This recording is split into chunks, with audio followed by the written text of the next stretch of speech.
Hello, good day. My name is Janab and I will discuss three analyses from the Philippine market. First, the major trade and investment trade. Second, I will explain how government policies, fiscal and monetary, that impact economic stability. And lastly, is to relate findings to economic theories like exchange rate theories. So, first, I will discuss the major trade in Philippine market. This graph shows that these are the external trade in the Philippines.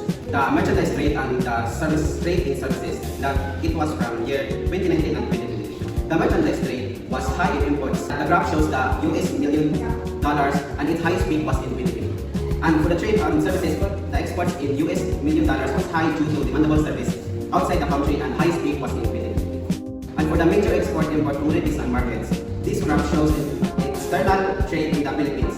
There are two trades from export to import in year 2020. For the major commodities, the graph shows that the HS85 electrical machinery and equipment of exports that came up to $40.6 million. And for major imports, the graph shows that the HS85 electrical machinery, equipment and parts also have the highest imports that came up to $27.1 million.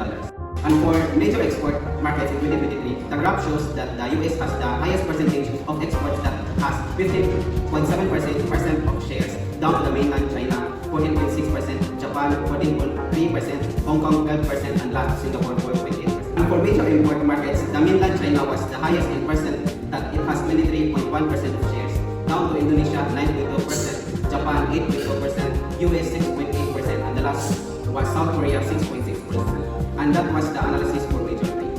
I am now going to discuss the investment trends. I will show you the graph of the Philippines foreign direct investment stock or flow. This graph shows that the foreign direct investment stock has the highest inward from 2019 has the highest inward from 2019 worth $94,593.2 million up to 2023 worth $118,985 million. And for the outward, it has the highest from 2023 worth $68,172 million.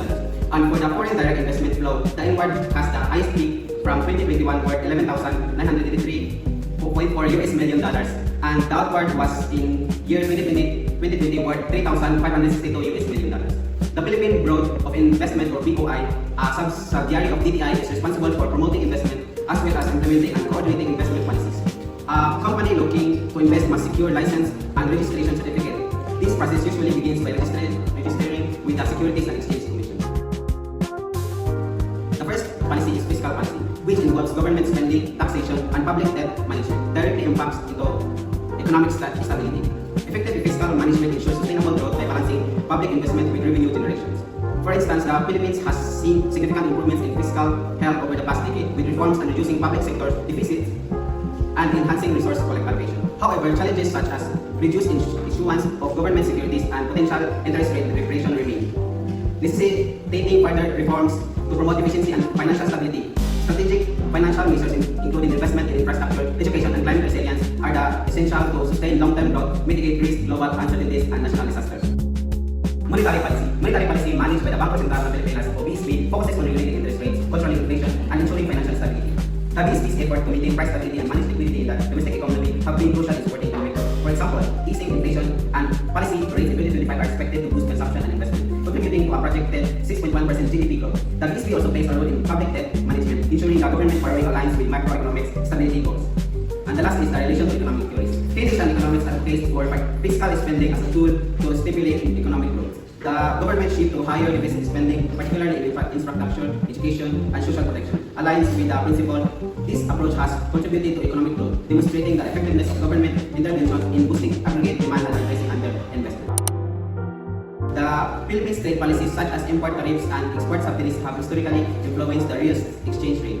Over-evaluation of the peso due to import protection policies reduce export competitiveness and slow economic growth. Coordinating trade and exchange rate policies is essential to avoid such distortions and promote sustainable development.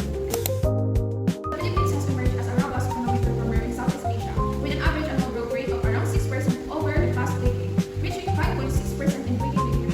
This growth is primarily driven by the services sector, alongside significant contributions from manufacturing and agriculture.